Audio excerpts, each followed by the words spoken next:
I'll go tally the votes. I need you to bring me your torch. This is where we learn who is the ultimate survivor. I'll read the votes.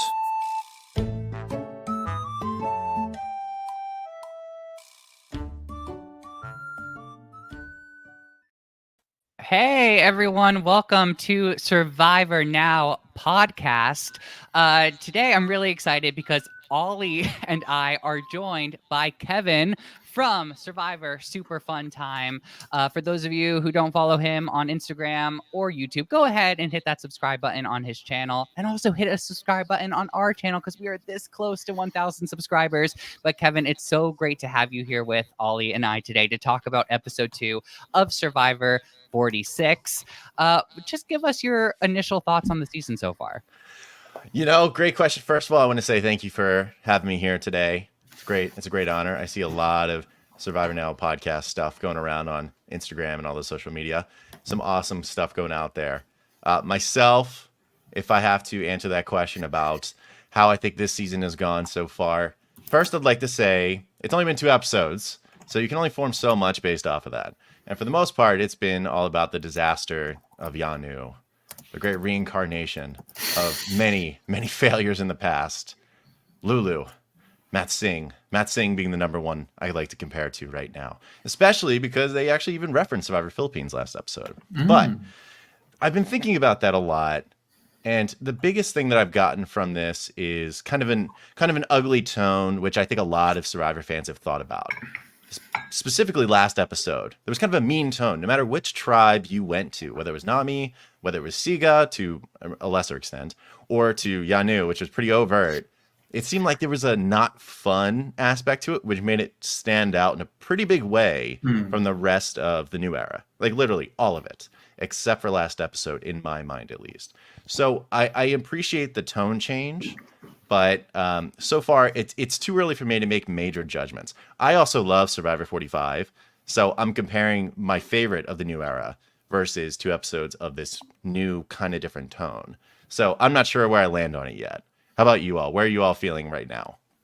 Yeah, I mean, I feel similarly to you. Survivor 45 was like one of my favorite new era seasons in a really long time. So I have a lot of feelings towards it. And I agree with you. I think it's way too early to sort of give a full judgment on Survivor 46.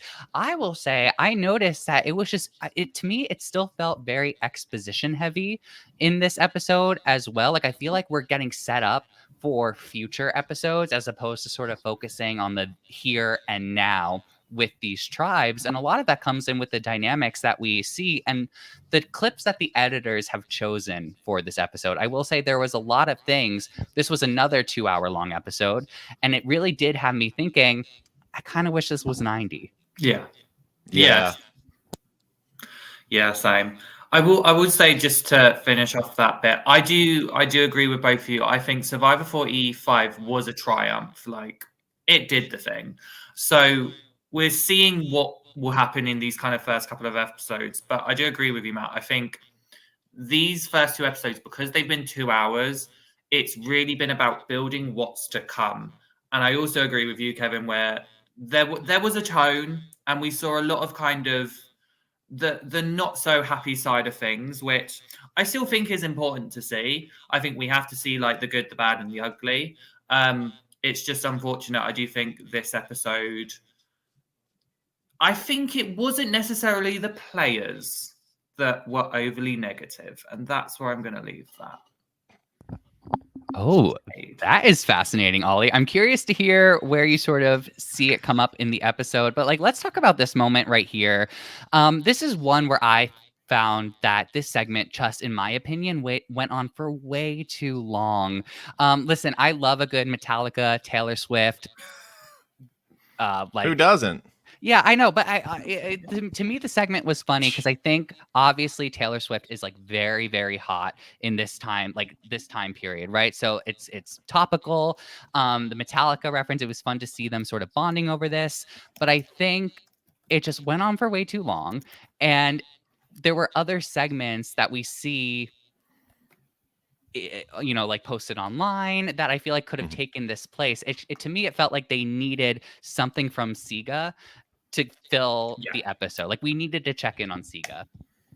I Yeah. think you're right about that too. I mean, when the one deleted scene that I saw was Tevin and Venus really talking out kind of their beef.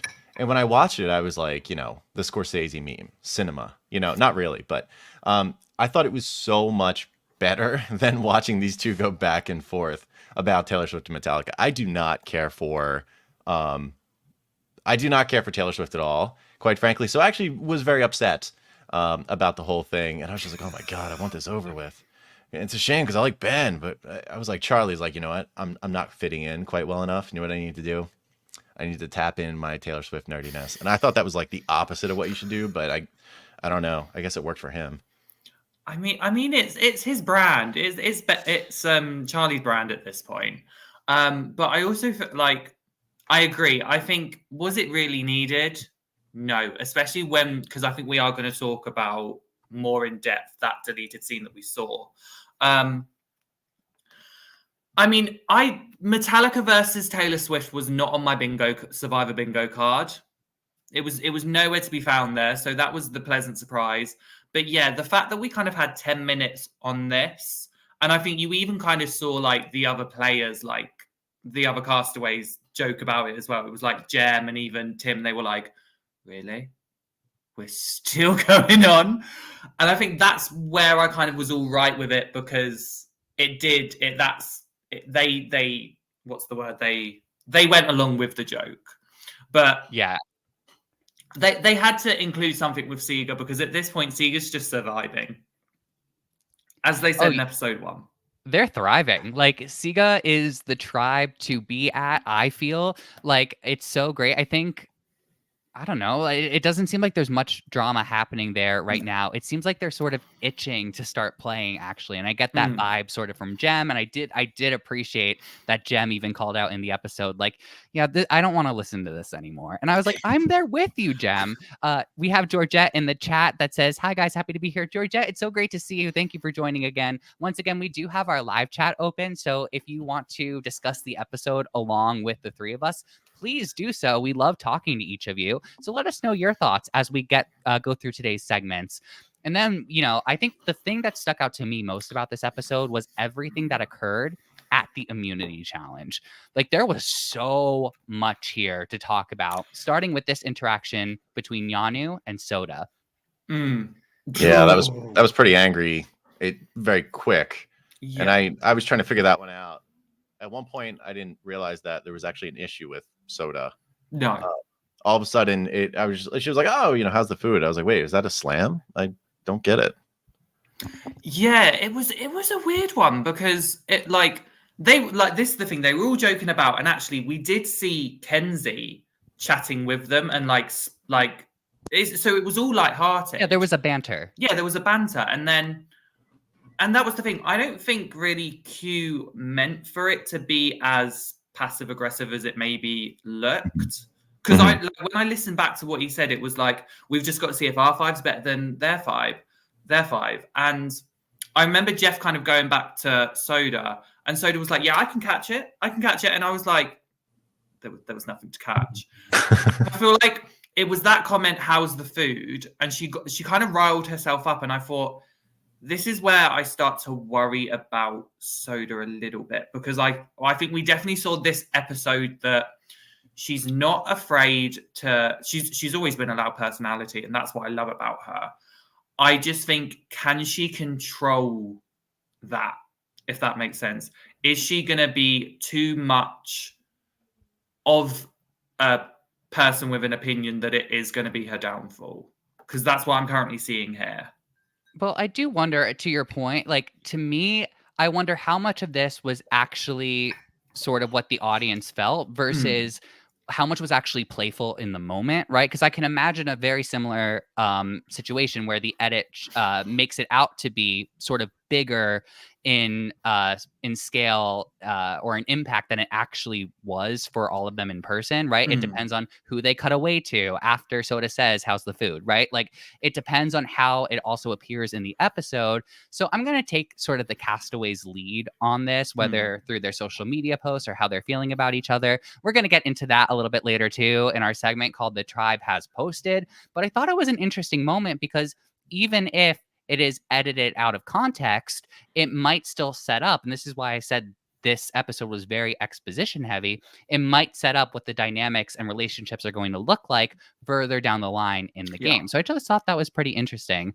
And then, of course, we have our sit out bench with Liz and Mariah, where they figure out that they were separated at birth. Yeah. And they very Parent Trap. I love that. A lot of Twitches. people were talking about it. Oh, great. Twitches, Yeah. I would say. Yeah. Yeah, they look kind of similar. I thought this was so funny. And then they were just complimenting each other's frames and socks. And you know what? I hope that they have an alliance moving forward. That would be funny for them too. Yeah, it was. Yeah. It was. I just found it really funny that it was like really intense, and then it was just like cut away to like the comic relief of, "I like your socks, thanks." I was like, why? But it was funny. Yeah, I guess they're trying to find a way to somehow make a really intense challenge where people are going to be screaming at each other a little bit more light, because I don't think there was a lot of that as it went on. Truthfully, it sounded to get pretty miserable, especially from Banu. Banu was looking pretty rough by the end, I would say, right? A little. This challenge looked really tough, and I think we got Venus getting her foot stuck under the wagon, which becomes a huge storyline later in the episode. I think a lot of things built for Venus, and I'm like, we'll get to it in just a second.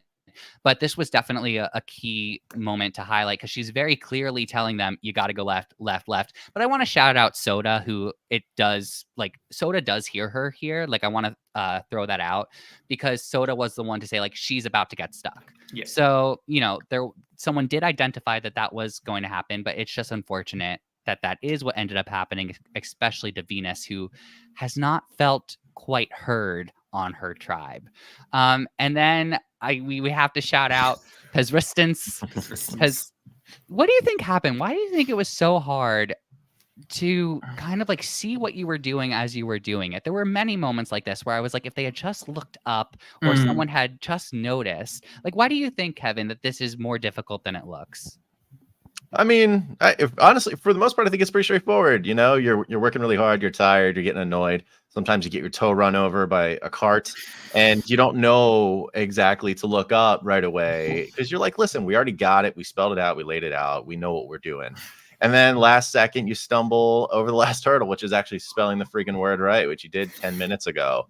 So I think that's just what it comes down to. It's the speed of the game. You're tired, you're hurt, and that sucks because they would have been done so much earlier than everyone else if they had just gotten it right the first time. And that's just kind of how it rolls out, my friends, I think. Yeah, I guess so. I mean, yeah, sometimes you get a toe run over. Yeah. But I will say, with this particular photo, what I really enjoy the most is just Hunter's reaction. It's just very joyous, but obviously it's the irony of wrong word. And I guess, like, we can give him some slack. Like, that's a 2, 4, 6, 8, 11 letter word. 2, 4, 6, 8, 10. Yeah, 11 letter word. Nice. So, like, thank you. I had to recount. Math's not good. So obviously it's going to be a struggle, and especially if you're unsure of the word and then all of a sudden you're made to be looking at the word. And I think that's where that's where all the tribes kind of struggled. If there was one person that stood there and was like, I know how to spell persistence, you would say to them, take a step back, tell us if we're doing it right. And I don't think anyone really did that until towards the end, after they did like the slow-mo. Oh my gosh, yeah, when they cut back from commercial and the editors are making some choices. I think I noticed with 45 that they were making creative choices, and I think they're continuing along that tradition just kind of to see what works and what didn't work. I thought it was very campy to have the slow motion reactions or actions, I should say, from the castaways when they cut back from commercial, but I appreciated that they took the swing. I do love this photo as well. Just the irony of it is hilarious to me. I want to make this like my computer home screen or something like that. Should be one of those motivational posters. Oh yeah. Yeah. Like it's going to be in schools everywhere this Yeah. upcoming school year. Have that with Hunter. Yeah. Actually, and you know, I don't know what this even indicates or anything, but if you flip back to it, there's actually, funny enough, it's one of those instances where Venus is the only one not doing what everyone else is doing. They're all looking at the letters, and Venus is like, "Let's go, celebrate." Yeah. At least everyone's looking forward. And again, I'm not blaming Venus for very much. Honestly, it's just a happy coincidence. Oh yeah, there's nothing. Honestly, if I had taken this or if I had found a screen capture that was like a smidge before this moment, she was probably looking right there at it as well. But again, it's just good. I do like the idea. Let's make this a poster that can hang up in guidance counselors' offices and things like that. Then they do end up winning, and they do end up winning first. And I mean, unfortunately, Jeff cut the buff off of the immunity idol. Savage. Yeah, it was. He's always got a knife on him, we found out. Yeah. So I was actually kind of surprised at that. yeah, infer what you want to from that, I guess. Do you know what it made me think of? And I don't know if anyone. I'm going back to Vine here. And do you remember the thing where it's like the kid running around the pool thing, and it's like, Let me what see have you what got you have. there? A knife. No! It just No. made me think of that moment, and I was here for it. It's like, Wait, Jeff that's- Probst, what have you got there? A knife! That's an Someone's gonna all-time Photoshop Vine. Jeff's face onto that Vine. Oh my god! Someone please make that. But yes, they do end up winning with the buffless idol. And then we get another instance where Soda tries to take the idol from Venus. Now, what I want to say is the first time this happened in the first episode, I was like, oh, you know what? It was a comical misunderstanding. I think with the excitement of winning the first with the excitement of winning the first immunity challenge, wanting to make sure everyone had a chance with it. Yep. I just thought, whatever. The fact that it happens again, and I did look, I wanted to see if this was just like, do you know how when you win a trophy with your team, sometimes everyone wants to put a hand on it? Mhm. Yeah. I wanted to see if that was the case with this too. But I do think you do clearly see her grab the idol. And then Venus, I mean, I think we've all had this moment. I don't know. I just felt this was a very relatable moment from Venus's perspective with the way she turned around after Soda tried grabbing the idol and how she was just ready to give it up at that point, kind of knowing like what that meant. I found that to be very relatable. And this moment just kind of made me kind of sad. But I did love that Randon had this reaction of like, hold it. Everyone deserves it. And I think that this is a great 180 that we got from Randon from the first episode to where we are now. Yeah, I would happen to agree with you. I think that episode 1, a lot of people probably didn't like Randon too much because he right away was like, listen, we need to get these Parvati girls with their pretty boobs out of here. And then episode 2 turned around. Instead, he's like doing everything to stick with Venus, including this really touching moment. And it made me like him a lot more right away because clearly Venus is on the outside. And I thought that was really touching and really thoughtful on his part. Good for you, Papa Randon. Yeah, I will take back all of the not so nice things I said about Randon first episode, but it was just because he was going for my queens. But no, I really liked this moment with Randon because he kind of sat there and he went, no, everyone deserves it. And I think he did take a moment to go, right, this is where everyone's getting a bit tense. I'm going to try and diffuse the situation. And I appreciate that with him, especially with the whole thing we saw kind of that first episode. And just going back to the Soda thing, I think we can all agree once is a coincidence, twice is a pattern. And that's all I have to say on that. Because I feel like for this, it was when I watched it and I saw it, and I think we can kind of see how kind of Soda and Venus's dynamic has been going. And I think it is very much we have to take into consideration editors will things in a way to make it look a certain way. But I feel like the fact that this has now happened twice, you can kind of tell that there is friction between Soda and Venus. And this is just one of the ways that we see it, where Soda goes, nope. And again, I think this also contributes from her loud, very outgoing personality. She wants to be the one to hold an idol. I'm not saying that's a bad thing at all. I think it is just, again, she's trying to always grab it from Venus. And actually, I do think they're always in the same formation. Because I swear this was the same formation as the first challenge as well. Yeah, I think this is a camera trick also, just to make sure everyone is seen on screen. So they have the taller people in the back, the shorter people in the front. I mean, that's pretty common. And yeah, I think to your point, Ollie, they edited a montage. They had only one clip of this from the first episode, and they were able to make a montage out of it that goes along with Venus's story that we've sort of seen. So there's definitely a pattern that they want us to notice.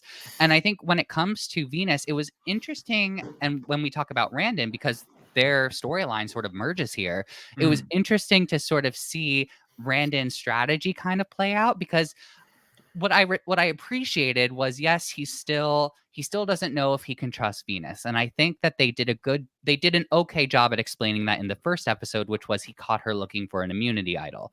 But now he's like, I don't really get along with anyone else on the tribe, so I am going to put my trust into Venus. And he, in fact, even tells her about the beware advantage that he found. It's the exact same type of advantage that was found by Tiffany. So he has to do that thing. They have to lose the immunity challenge. It's going to tell him where the key is, and he has to unlock it to earn his vote back and get the idol. So it's the same type situation. But it was really nice to see sort of this formation of an alliance between Randon and Venus happen, especially because of how the edit has been showing Venus being treated. Yeah, I agree with that, and I'm super curious how it shapes up. Some people have kind of alluded to the idea that how we sort of mentioned earlier the scene that got cut with Tevin and Venus, because you would think that'd be pretty consequential for Nami moving forward. But the hypothesis right now is maybe there's a swap coming up of some type. And that's the reason why Tevin and Venus seeing that conversation may not be all that important, because they're not going to have it play out anytime soon. However, the Randon and Venus thing could end up being pretty important if they end up being together somewhere and they come in as a two, maybe with an idol, and can really flip things around quite a bit. So I have to admit, I am super hyped to see these two on the bottom try to get together, because I think they're very opposite in many ways, other than they're very bright, both of them. And I do hope it shifts around a little bit, because I'm now starting to root for them pretty heavily on Nami. Same. No, same. I am as well, because I think it was really good social awareness from Randon, because he was like, he literally kind of just spewed it out. He went, Hunter, Soda, Tevin, here.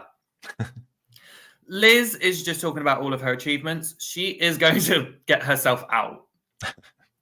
So sorry, Liz. I'm sure your 5 businesses will be fine. Yeah, that's an interesting strategy, which I think is such a larger conversation. It's possible it could work. It could. I mean, you could create like yourself to be the biggest goat ever and say like, well, no one's going to realistically give her money. And, everyone finds her annoying or something, so we can drag her to the end. Maybe that's the thought. It could be. Otherwise, I don't really know why you would say it a lot. And she doesn't strike me as someone who's not aware necessarily. No, we just needed the reason of why she's not going to win. And that was probably the reason. Listen, but I can respect like the idea of I'm in it for the title, but I can respect it when it's said to us, the audience, in your confessional, because when you're talking about it so openly with your tribe, and this is the only photo I have with Liz in it, I believe, so that's why I jump back to it. But when talking about it with your tribe, I just find it so funny. And listen, honestly, go her. She's proud of what she's built. I think that's amazing. But I think the inability to sort of read the room surrounding this is going to be a detriment to her game. Yeah, no, I completely agree. I think what's going to trip her up is everyone else isn't going to be in the same mentality as her. Because guess what? $1 million that will change anyone's life. So if you're sat there and you're speaking to Tevin, you're speaking to like Venus, you're speaking to anyone else in that game, and you hear them say that, they're going to sit there and go, yeah, we like this can actually benefit us. So if you're sat here and you're going to try and I can see the issues it will face. But yeah, that's all I have to say. All my other opinions are on Venus, to be fair. So. And super quick question for both of you: do you think anyone cares if she makes a lot of money in the new era? Like, would that change anyone's game move? I think it'll. You go. You go. I mean, I think if they needed an easy target, then I think yes, right? Like I think if everyone's pretty solid with each other, then I think it can make her a pretty easy target. That being said, I do think that what we see in the new era, I think a lot of the players are way more aware that the new era is probably the most turbulent and the most, I'm going to say, luck-driven version of the game. Like, you never really know who you're going to need at what points and who can go home just because of shot in the dark and beware advantages. Like, there are so many things to consider that I don't think it's going to be like a main reason that people are looking to get her out, but I can see it again, either getting in the way of her forming alliances right now in the game, or when she gets to the end, if she doesn't have a good game strategy to that point, people might hold this against her.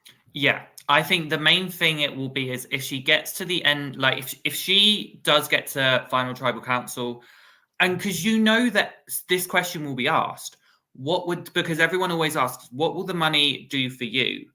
She's already stated that she doesn't really need the money. So if she was to go into, like, hypothetically speaking, if she was to go into final tribal council and have this heartfelt thing of being like, it would change my family's life, it would change my life, you already, and any of Nami are on that jury, or even sat next to her, they will all turn to her and look at her up and down and go, that's not what you said on day 2. So I think that's where it will be the issue for her, if that makes sense. Would you target her, Kevin, for this? Would I target for it? In the first couple days, yeah, like you said. I mean, the first couple days, you need really any reason, and I think that's a good reason. And I think Liz is probably fortunate that they've won a lot, and also that Venus is on their tribe, because it looks like Venus just didn't make it work as well as maybe she thought she would have. But at this point, like, for having that kind of money, probably not. I mean, Ali, like, even as you were kind of explaining, I was thinking to myself real quick, I'm like, when was the last time a jury asked what the money would do for you? I actually don't know. Like, I know Dee talked about her family, but I don't know. Did anyone ask her that, or she just like offer it? I can't remember what season, but I know there was a new era season where that question was specifically asked. I'd need to go back into the data banks. I'm super curious, because legitimately, I can't remember offhand. And I'll tell you right now, if it's 41, then I believe you, because I don't like 41. I don't even like watching it back. So I've seen it one time, you know. But the rest of it, I can't recall that time that question's been asked since, like, Oni and Kage-an or something. We'll have to go through the Survivor Vault. Yeah, please. We have Georgette in the chat who says that they don't believe that that they don't believe that Liz will make merge. Georgette, I think you're talking about Liz here, but correct me if I'm wrong. Yeah, let's see. If there's a tribe swap, I think that Liz could get picked off, but you know, we'll see when we get there. I think, Georgette, you're going to be a little disappointed. I see it coming. Oh, what? Liz making merge? Oh yeah. I think Liz is going to make the merge at this point. Yeah. All right. Perfect. Yeah. Let's talk about, I mean, I like these theories. I'm kind of with you. I feel like she's either going to get close or will make the merge. Maybe she might be mergatory boot, but let's see. Let's jump back to Venus, because I think that this was honestly one of the most interesting dynamics of the episode, was Soda sort of saying, okay, I noticed that everyone is sort of veering away from Venus. I like her, but for my own strategy, I think I have to keep her at an arm's distance. Fair strategy or no? I'm just trying to figure out where it was that she said that she does like Venus, because what she said and what she did were two different things. In confessional. She said it in confessional, definitely. Oh, no, I know she did. I was just, it's when you see the interactions as well, I'm like, actions speak louder than words, my darling. So that's where I was looking at it from there. It's true. I mean, I think that's probably fair if you're confident that they're the person on the bottom and you haven't had to go to tribal. And if you do, if you're like, listen, I got the 3 other people at minimum that I know I can roll with on the first tribal.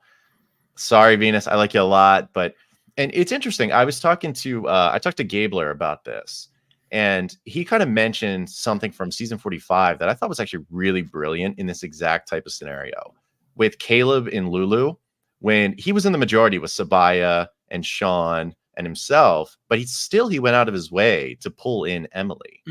And I thought it was such a 3-dimensional move because obviously, eventually they ended up voting out Sabaya instead because of the relationship he formed with Emily when Emily said, by the way, they're turning on you, just to let you know.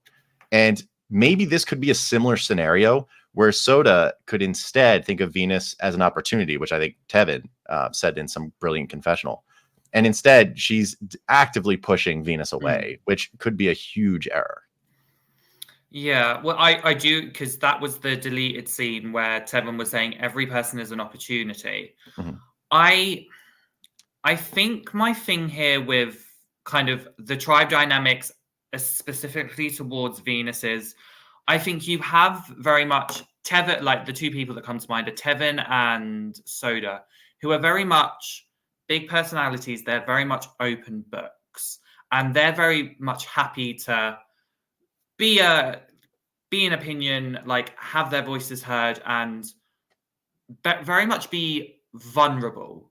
And I think with Survivor, like recently, I feel like one of the big mentalities that has been built from the show, like what the show's tried to do, is almost this thing where as soon as you hit that island, you have to be vulnerable. You have to open yourself up. Because I feel like we've really seen them push those in the last couple of like seasons. People can say if they don't agree with that. And I feel like that's where it was the disadvantage for Venus, because Venus is someone that, you know, she needs to take a couple of days to get to know people. And I feel like that is very common with people nowadays. We're not going to straight away open. Sometimes we will be a bit guarded. We just need to understand the room first. And I feel like that was where Venus was coming from. And it's just a shame that the dynamic was you had people like Tevin and Soda who were fine with being open straight away. And they had to deal with that, where Venus was like, I just need a couple of days to figure out what's going on, and then I can open up more. But by that time, Tevin and Soda had already kind of made their thoughts known and were like, yeah, you had to do it before. And I think that's where I kind of I feel about this moment and the Soda moment as well. Because I feel like they were kind of already sat there going, we've already given you this chance, but then didn't really take Venus's side into consideration. Like she's been saying, she wasn't really heard. I don't know what you guys think about that. I know I just literally... Well, I just can't tell what Venus has done that was so bad that it requires this level of alienation that I feel as a viewer that Venus is saying that she feels. That's what's so amazing to me, just kind of watching this all play out, because I just don't understand it. Episode 1 showed her searching and getting caught searching for an immunity idol, but it can't be the only thing that happened that led to this, right? Like that's where I feel like maybe editing or the producers have left something off the table that we're not seeing, some sort of an interaction, something, because it feels like especially Tevin and Soda feel very strongly about Venus, which it's just super interesting to watch. And again, I'm curious to know our viewers' thoughts too. Like, what do you think is going on here? This moment actually that we have the screenshot of is from the deleted scene that they upload to like their YouTube channel. I think that this is what should have been in the episode more than the Taylor Swift Metallica game. By far. Yeah. It's so much better. Even the Soda and Venus one, I think it should have been this one over that one. Because I think this gave more context. Because obviously you have Tevin, who is the social king on Nami. Yeah. And that makes you wonder. I mean, when we talk about editors and how they craft things and craft the stories, you wonder if they're, the Soda and Venus thing comes to a head and not necessarily a Tevin and Venus thing. So maybe that's why it played out the way it did. I happen to like this one better, but that's just, purely in a vacuum.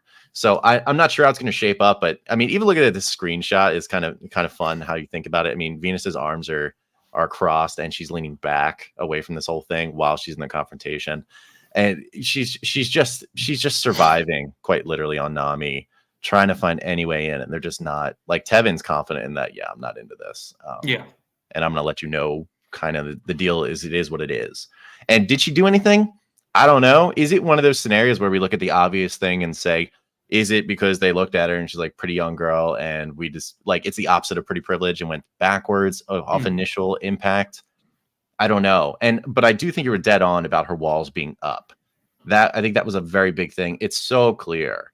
Her walls are so up and she does not seem to be very good at letting things bounce off and find her way back in. Instead, it looks like she's holding on to it pretty heavily, which I fully understand. In life, that's what you do.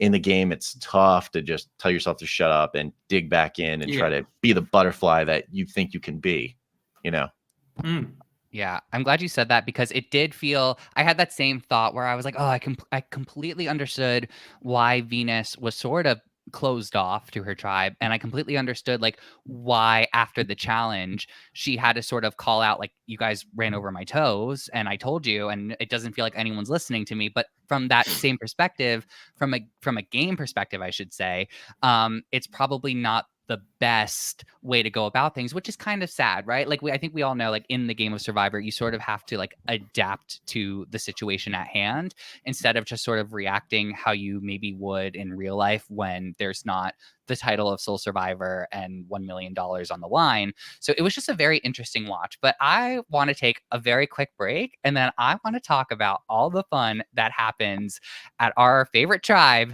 Yanu. Hi, Survivor Now podcast listeners. I am Katie from KT Designs, better known as Katie Tedesco Art on both Instagram and Etsy. I have been designing and selling Survivor products for over 7 years at my Etsy shop, including replicas like hidden immunity idols and Survivor trading cards with all of the players' stats on the back. I am so grateful for Survivor Now for giving me this shout out and helping me reach even more super fans. I love listening to their podcast. So if you are looking for some really unique reality TV products for yourself or to give a super fan in your life, come check out my Etsy shop at www.etsy.com/shop/KatieTedescoArt.com. Hey. All right. So I love that Katie Tedesco lady. She makes good stuff. Yeah, right. Definitely check out her Etsy shop. I mean, there's so many. If you're a fan of Survivor, Big Brother, games in general, reality competition shows, like Katie Tedesco Art is the way to go for any sort of, and you're supporting a fan. So definitely. All right. So Banu, I thought this was funny. I don't think I would find it funny if I was actually there in the moment. I think I would find it stressful. But I mean, this was kind of, this image feels like the vibe of Yanu to me. Yeah, I think that's pretty fair to say, Matt. It's so tough when I speak about Banu in particular. It's always difficult for me because I love Banu. Truthfully, as a person, I think Banu seems amazing. When you look at their Instagram and see some of their content, they have so much energy, tons of energy. And it looks like in their everyday life, they channel it in a way that is super positive and meant to be for good. Just like the Be Kind shirt that Banu wears this season.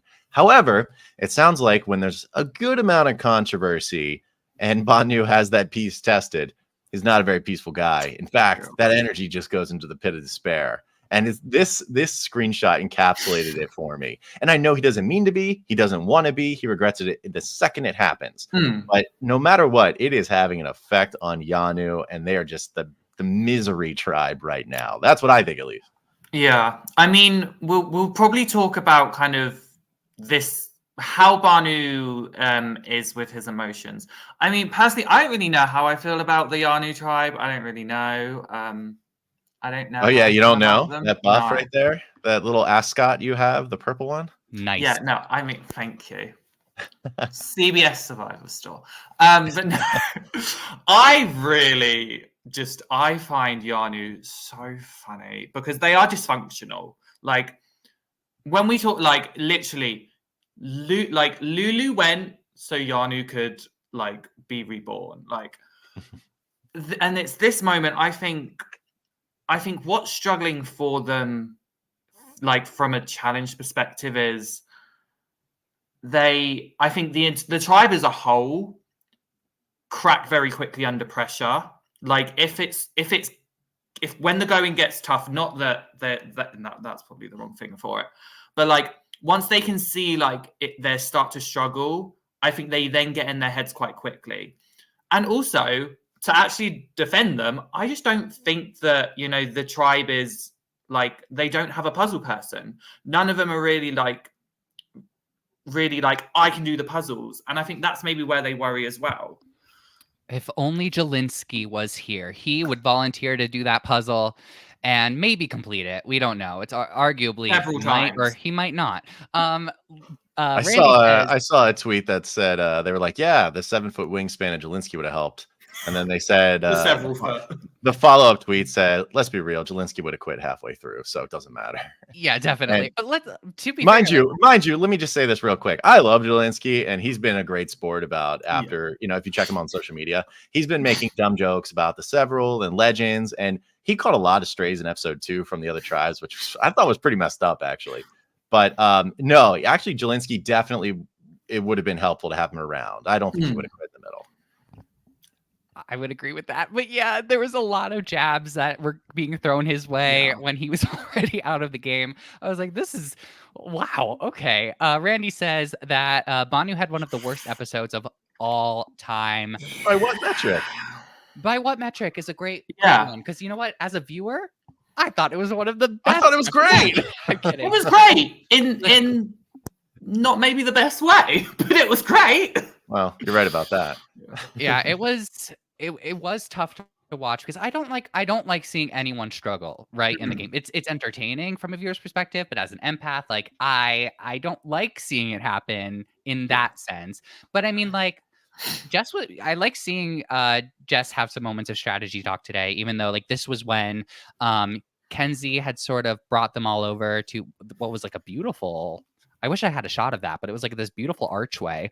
And this was when they were kind of talking about maybe we vote Kenzie out. And to me, Kenzie never felt like someone who was going to receive votes at tribal council.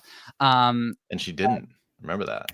Yeah, she didn't get one. To feel like she was on the at risk. I mean, don't come for my girl Kenzie. That's all I've got to say. I feel the same way. I love Kenzie. When that happened, she said we should vote her, and then of course she says, "All right, so guys, don't go back and tell them I just said this." And then immediately that's what Jess does to Q. I said, "Oh God, don't do this to me, Kenzie. Don't you dare do this to me." And then thankfully it worked out for Kenzie because she's one of those people. It will always work out for her. So I'm not worried anymore. I'm fine. I'm not worried. Yeah.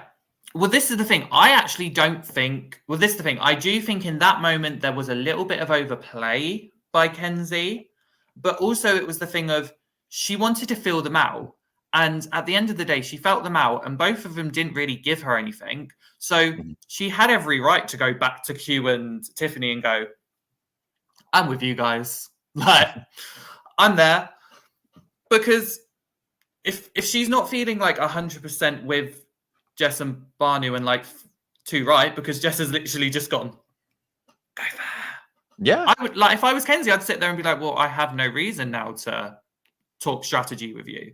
And I know we'll talk about like that kind of in tribal later, but like Kenzie had every right then to gauge and go, "Okay, my best bet is with Q and Tiffany," even if some people like to think that Kenzie is not trustworthy, even though I think the other person is. But I will wait for that. You have to give Green- Kenzie credit though for this exact moment because she understood pretty quickly. She's like, yeah, I got nothing from Jess and Banu. Yeah. So abandoned ship on that idea, basically. And a lot of people would have maybe lingered a little bit. And she was like, all right, cut bait. I'm going back to what I had. Yeah, this was Survivor 101. Kenzie did a phenomenal job here of really just sort of feeling out the waters. And I think that's exactly what she needed to do. Let's talk about Q, because Q plays a hand in the strategy to get Jess not to play her shot in the dark, which is when Jess had a very difficult time finding the idol, the fake idol that everyone wanted her to find. Q sort of just kind of gave it to her. And I mean, it seemed like Jess kind of understood that this was not a real thing at all. And she even said it in the edit. But Ollie, I'll toss it to you about how Q did this episode. See, everyone is really, and this is where I'm probably the like. I think I said this before. I'm not going to be the person that shares the majority opinion half the time, and I feel like this is one of those moments. I don't care. I think everyone was like, "Q did such a great job." I don't actually think he did, because he was trying to, for me, he was very much kind of, when it came to him and Kenzie, he was very much on the thing of Kenzie's playing Kenzie's this, Kenzie's sneaky. But then he was trying to do the exact same thing because he was sat there going behind Kenzie's back, trying to get the votes on her. The only reason it didn't happen was because for some bizarre reason, he was sat there going, I need Tiff. Which, I mean, loyalty there, good. But also the fact that if you're so ready easily to turn on this person that is going to have your back. And also, I think I've noticed this in the first couple of episodes, and I want to see how it develops. This is only a theory. Whether it has motion, we all know me and my theories. They never really last, but it's fine. I think he is very much, when it comes to the gameplay aspect, he very much is a deflector. And I think he's been very good at deflecting onto other people his fears. Because it was very much, if we think back, I don't remember a confessional where Kenzie actually said, I don't trust Q. But we've seen Q mention it in 2 confessionals. We've seen him mention it to Tiffany, that he doesn't trust Kenzie, and he thinks that Kenzie doesn't trust him without actually going to her and being like, what's this? All he's done is kind of deflect and gone, maybe it's Kenzie. Maybe it's Kenzie that doesn't trust me. Whoa, you are so defensive of Kenzie. I love it. You're protective. Sorry, I'm protective Kenzie's of Kenzie. dad! I know. I can tell. I mean, listen, I don't think Q. I think it's correct to feel weary around the people on your tribe, and and it's interesting that you point out the way in which he says he doesn't trust Kenzie from what you heard, which is I don't believe that Kenzie trusts me. I mean, that is a really interesting thing to call out.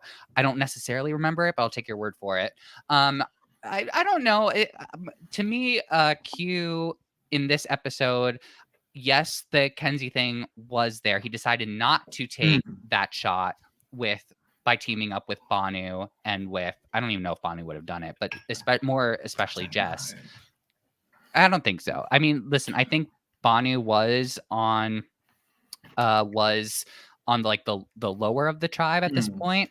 But I don't know if Banu would have gone against Kenzie. But I do think from Q's perspective, I think he did what he had to do with that. I think this is one of the things why I don't like Shot in the Dark so much, because it kind of just like makes an opportunity for someone to get clowned. And that was my perspective. I think with like Jess in particular, they did the right thing by trying to make sure that she didn't play her shot in the dark so that she would cast a vote and then play her idol. But the thing is, I'm like, okay, but if you actually did have an idol and you did do the shot in the dark, then still they wouldn't need your vote if they were actually voting the way that they were. Right? Because you can still play an idol and play shot in the dark too, I'm assuming. Yeah, but they already know at that point though that you don't, like, she doesn't have an idol though, because Tiff has it, right? Yeah. So like I don't know. I am a very big defender because I think a lot of people, a lot of fans have gotten in their feels about how much they like Jess. She's she's sweet, she's funny, she's cute, and in the episode she showed, her quirkiness and her likability. And because of that, for some reason, I think it's blended into the strategy of this fake idol with the shot in the dark and everything. It's sound strategy to not let her use the shot in the dark because it's worked before. Caleb did it, and I think Jamie nailed it in 44, or really early on in the game. So like it can happen. So it's foolproof. And some folks are like, well, even if she hits the shot in the dark, then Banu goes. It's like, well, this tribe is flailing right now. Maybe they think Banu can do more in a challenge than Jess can. And they don't, spoiler alert, people don't like going to tribal council normally. So maybe if they think they can avoid it with Banu instead of Jess, then why not do it? Yeah. But I think tribal council is always a place to that is the game to me. And that's why I think it's so funny. I guess you do try to avoid it for many different reasons, but I find it funny when people are like afraid of tribal council. I think that's actually what was going on with Banu. I think there was some fear that was playing in here because first of all, as beautiful as tribal council photo, looks, isn't it? It's such a great photo. It's supposed to give you a heightened sense of awareness. It's supposed to make you feel tense and stressed. It's not supposed to be a comfortable place to be.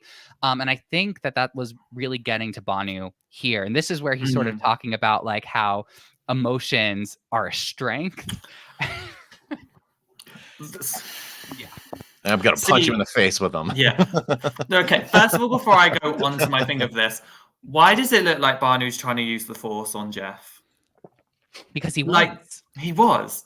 But also, I really did appreciate what Banu was saying here because he was giving his strengths. And I don't discredit him. I think what I disagree with is what the rest of the tribe picked up on of you're allowed to be vulnerable. And this is what I said earlier. Everyone's allowed to be emotional. Everyone's allowed to have that vulnerability. But as the tribe said, you have to be able to control it. And I think we kind of saw through the episode, even after it was like the Q and soda thing, he came up and it was passionate. But what it also was slightly emotional. And then when it came to the challenge and he was there really struggling and he let his emotions out, which again, it's stress. I probably, if I was ever on the show, wouldn't be shocked if I was there yelling at something out in frustration. Everyone probably has. But then again, it was here when everyone was saying, you have to be able to control your emotions. And I think I remember him saying he can. And then I remember when they were carrying on the conversation, the next thing he did was, I'm learning to. And I was like, you might want to learn faster because people will see it as a liability. I mean, straight up, when we were talking about the Q thing and whether or not, because there's a point it looked like where Q had the most power in Yanu this episode. He gave the idol and he said, honestly, I'm kind of in the middle. If I won, I can really kind of go with Banu and Jess and take out Kenzie. And right away, one thing I've learned about Q from the Jelinski vote and the Jess vote is this dude is super practical. And a lot of times he hears like one thing and he's like, all right, mine made up. It's not complicated anymore. I'm done. And I think that is actually really helpful in Survivor in many ways. Right now with these votes, it's made it very simple for him. And thankfully, Tiffany and Kenzie have to be really excited because there's no way he's keeping Banu around over those two. Because I'm sure he right away in his mind, he's like, I can't work with this guy. I just can't trust him. I completely agree with you, Kevin. I think that's the thing that I respect most about the game that I've seen from Q so far is the fact that he is able to make a decision and stick to it, like just based on what he notices and feel strongly about it. I think that's a great, what's it called? I think that is a great example of a trait. A great trait of a strong Survivor player. Thank you. This is what happens. My mind, it's rainy outside, it's cloudy outside, my mind gets cloudy. It's rainy here too. Yeah, very good. See, we're all connected. But it's not raining here, but it's nighttime. It's dark. Does that help? It's raining darkness. Yes. But this is where so yes, basically I agree. I was okay. I like that the tribe sort of said listen, what's going on right now, Banu? This could be a liability in the future. And I think Banu sort of got the idea that the plan was changing. And honestly, from a viewer's perspective, it seemed like the plan was changing as well because of the looks that everyone was giving to each other. It seemed like it almost seemed like Jess had picked up on the fact that the vote was changing. I thought maybe Banu would receive more votes this episode. But we see like this, Kenzie, don't do that to me. Like Banu, I want to see more from Banu. I hope that he does have a metamorphosis in the game. Like I want to see that they're able to go further into the game and sort of change up their strategy based on how they really got away with it tonight, in my opinion. Right? Mm-hmm. This what a quote. Why was that not the episode title? And I feel like everyone said this. So what was the episode title? Scorpio energy. I still don't know who said that. This is the title to me. Yeah. Stop making the block hot, because I think that was this is why I think the person who is in the most power on Yanu is Tiffany. She has got all the control because she was able to literally simply look at Banu and go, stop making the block hot, and simmer him down. Well, didn't he go and talk to Q after that? Yeah, I think so. He went to everybody. I know that. He went to everyone. Everyone was asked what the plan was, except Jess. Yeah. I mean, but I think you're right. For me, it is a little tough. I mean, I have to give Tiff number one by default because I think Q wants to work with Tiff the most. I think Kenzie wants to work with Tiff the most. And Tiff has an idol. So it's hard to argue. Although Jess laid it out pretty heavily that Kenzie, can get to the end pretty easily if they let her through because she's just got good relationships with everybody. And Banu, turned and looked at Kenzie first before anyone. So I don't know. But Tiffany, yes, is probably number one. Tiffany's my pick to win the game anyway. And she's shaping up to do what other tribes in the minority have done. Like, I know this isn't Tika, but we're not getting terribly far off from Tika territory, in my opinion. Like, we talked about the importance of going to tribal council. I think of tribal council in a similar way. Now, first of all, I think everyone would not go if they have the choice. However, I consider it like spring training before the baseball season or having a tune-up game or two before the playoffs. You're going to be rusty if you just go right into it. And you have other people that it's serious game time. You've been on a couple week bye going into the Super Bowl playoffs. You may be shaking off the rust when a team just grounded out to get a W last week, and they're used to the bumps and bruises. And I have a feeling these Yanu players, they're at a pace right now mentally where the other two tribes don't get it yet. And that's where I have to say, to your points, that I think that's dead on. Oh man, I love sport references. I completely understand them. But yes, I think you're so right. People, I really don't. But people, I just realized halfway through, I was like, oh yeah, I nailed him with a sports reference. And then I was like, oh, he's mocking it. Listen, but you are right. You are correct in what you were saying. It's all accurate. I guarantee it. My favorite thing that you said there was that this is sort of like spring training. Like if this was baseball? Baseball. Sure. Yeah. A sport. Sports. I think that people who go to tribal council sooner in the game have a huge advantage over people who make it halfway through to a tribe swap or to merge and have not been yet.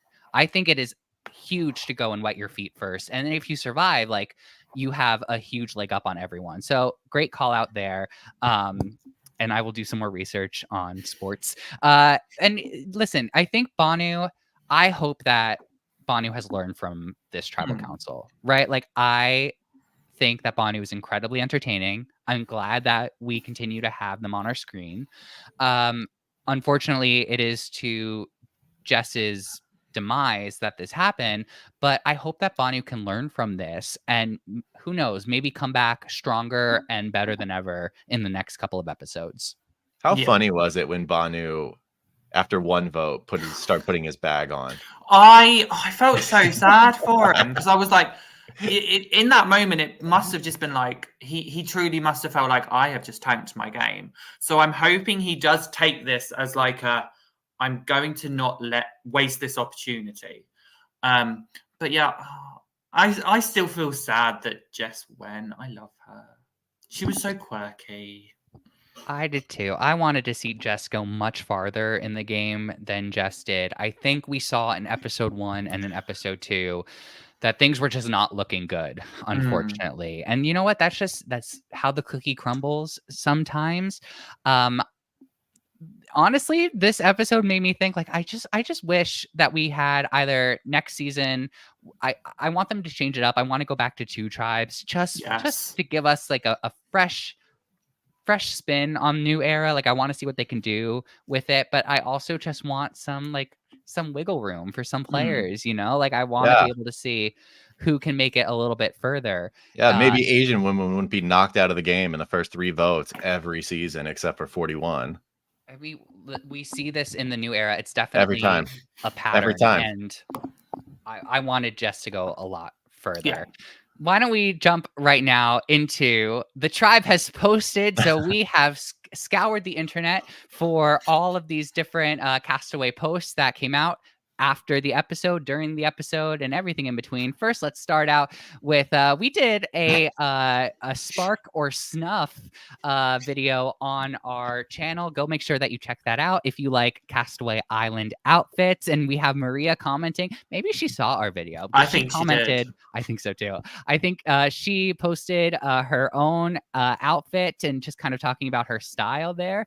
And yeah, island fashion is amazing. And another from our special guest, Kevin, you posted about Banu's sweatshirt. His adorable little sweatshirt. Yeah, Love that it. was. That is Yeah. a total spark. I didn't see that, but I'm glad you posted about it. Well, that's for the Mm. preview for next week, to be fair. True. Spoilers. It is.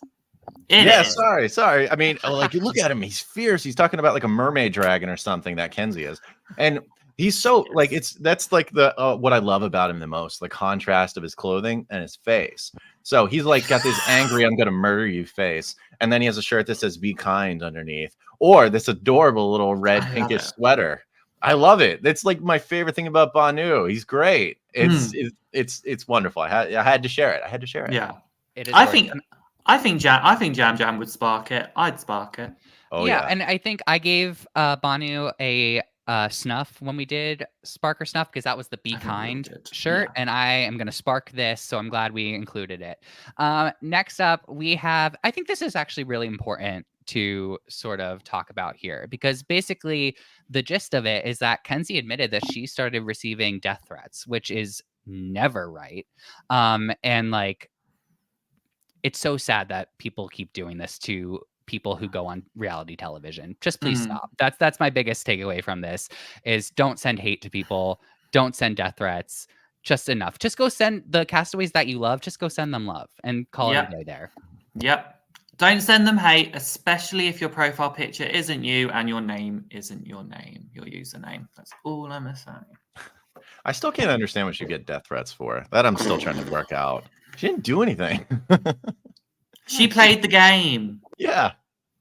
But honestly, like no one deserves that ever. No. Whether you know, like it's just so sad to me. And I feel like I want to also highlight Jess's tweet, basically sharing her love for Banu and defending him. I think that's also super important. If you don't know how to feel about certain things that happen in the episode or certain players and how they led to your favorite players, either demise or whatever, just look towards the other castaways on the season to see how they are reacting. Yeah, Ollie. Just quick. The fact that she's getting death threats, we never condone at all. Guaranteed, these are the same people that have been complaining and wanting villains on the show. And then we get lovely villains like Kenzie, like Tiffany, like Tevin, like so many good villains. And this is how you're going to treat them. It's a really hot take. upsetting. I wouldn't even call them villains. I consider that a very big hot take there, Ali. Oh, I love it. They're villains in my eyes, but I always root for villains, so I don't. I love care. a good villain. No question. My favorite villain's Courtney Yates. Like my favorite player is Courtney Yates. Like just says it all. She's great. Yeah, definitely. But I thought this was an important message to highlight. And here's just some more. I love Jess's interactions with some previous castaways, including one who's on Australian Survivor right now. Hey, Ferris, you made the Got Something For You chat, but basically saying if Banu yelled at me like that, you would have seen some quality TV. And we have Jess, of course, chiming in. You know what? I'm sure that is really sweet to hear from a fellow castaway who is on a different version of the show. But again, just saying, don't send Banu any hate. She loves Banu. They're at a good place. And I think that that is important to flag. And I love that Brandon has some really funny tweets. Brandon from season 45. He said, Banu just texted me asking who to vote for. Tribal Council. Love it. And of course, Jess is stepping up and saying, don't roast him because she loves him. So that's good to know as well. And then we have some posts about Metallica and Taylor Swift, the face off. And look at that. Metallica messaged Ben. Isn't that great? Where's Charlie's message from Taylor? Yes. Is she a fan of the show? Yeah. I don't too know. busy. Apparently Tom Holland is a fan of the show. Yes, he is. Yes, he is. I remember finding out about that this past year. And I think he said the first season he saw that he got obsessed with was Co-Wrong. He was like, yeah, this girl Michelle won, and I loved it. I love that. That just proves he's a true fan. So I love that there. Do we have any more? Yeah, we have some more. Oh, okay. Yes. Everyone was comparing Mo and Liz to the twins from The Parent Trap. And I just love, if you know The Parent Trap at all, then you probably know this reference. But Mo tweeted out, my next question was if she ate her Oreos with peanut butter and also had a ripped photo of only one parent. I do love this comparison. I think it's so fun. It's so funny that they got cast on this season together. I don't think that's ever really happened before. No, I can't think of it. I do appreciate that I appreciate the entire cast that they are taking this they are taking it in their stride. And that's what I appreciate about this cast, that you're going to see people make some funny jokes, but like we even saw in the immunity challenge, it will be banter and they'll go along with it. So I appreciate the cast for that. I love them all. Just FYI.